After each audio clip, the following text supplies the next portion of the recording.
saw themselves as regular kids dealing with the other issues that other teenagers deal with. American boys, American is apple pie.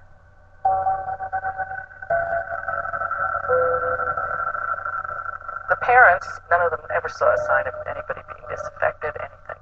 His mother just kept saying to me, he can't be doing this, all he does is study.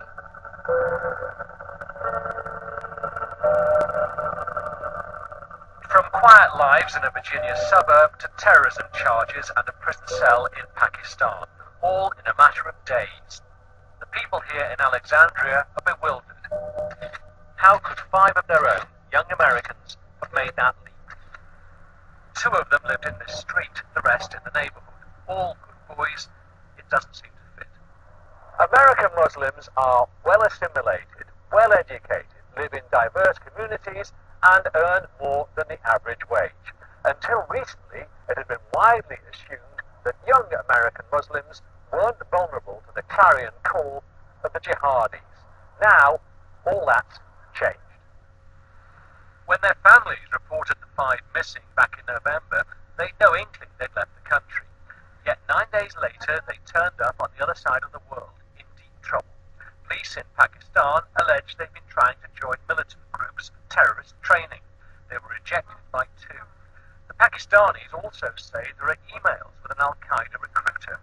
It's alleged they were plotting terrorist attacks in Pakistan and may also have planned attacks on Western troops in Afghanistan, even on targets back in America.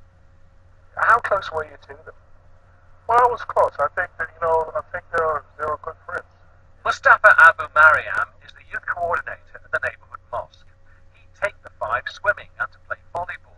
They raised money for charity washing cars. They hosted a bake sale together. What's the family's reaction? I want to say the families, are really taking it hard. Really taking it hard. I personally know how the families invest in their education, invest in their well-being, and put them in a safe neighborhood.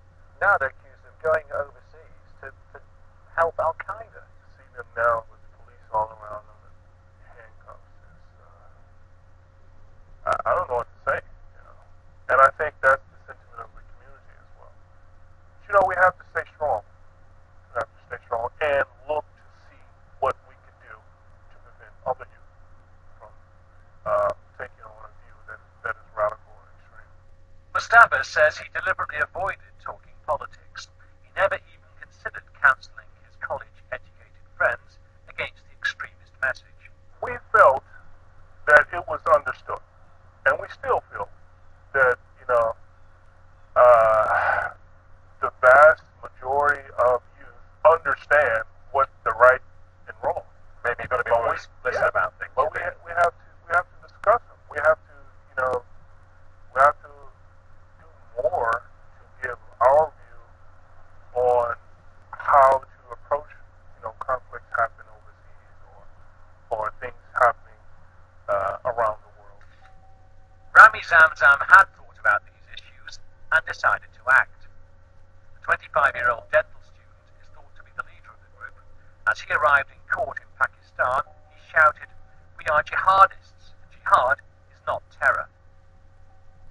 The lawyer for the family says that's consistent with a farewell video Zamzam recorded.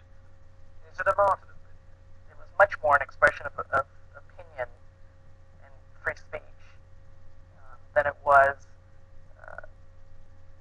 inciting people to commit acts of violence. It did not in any way incite anyone to commit an act of violence. The only violence that was portrayed in it were several clips of Western military equipment shooting in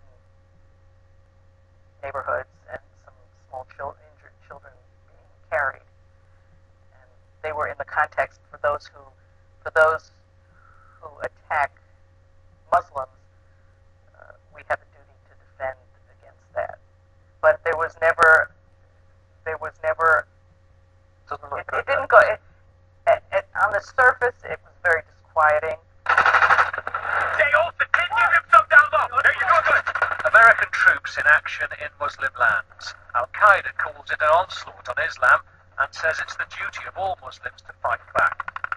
It's a message that worries the man who for years years helped run America's efforts to combat terrorism. That has resonance and heroic appeal to people, and certainly to disillusioned youth, to those who are misguided perhaps. But I think the saturation of that narrative with wars in Afghanistan, Iraq, with the constant drumbeat of the counterterrorism problem through this prism, actually may have started to have an effect on U.S. populations in a way that we haven't seen before. In recent months, there have been a spate of incidents. The Army major at Fort Hood in Texas who shot 13 people dead, the man in Chicago accused of helping plot the massacre in Mumbai, and the self-proclaimed jihadi from Tennessee who murdered a soldier outside an Army recruitment office.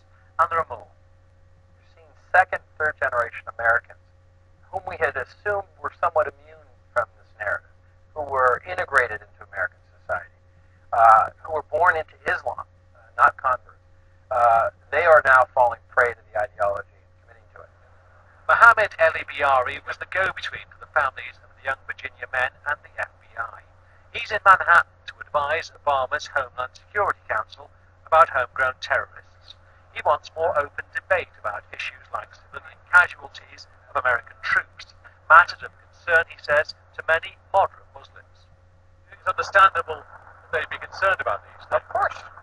Especially as young folks, you're like developing your identity as a late teenager, early 20s, and then you're wondering about people from your same identity group and what they're going through.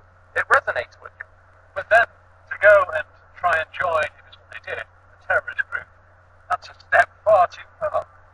Everyone would definitely agree that it's a step way, way too far.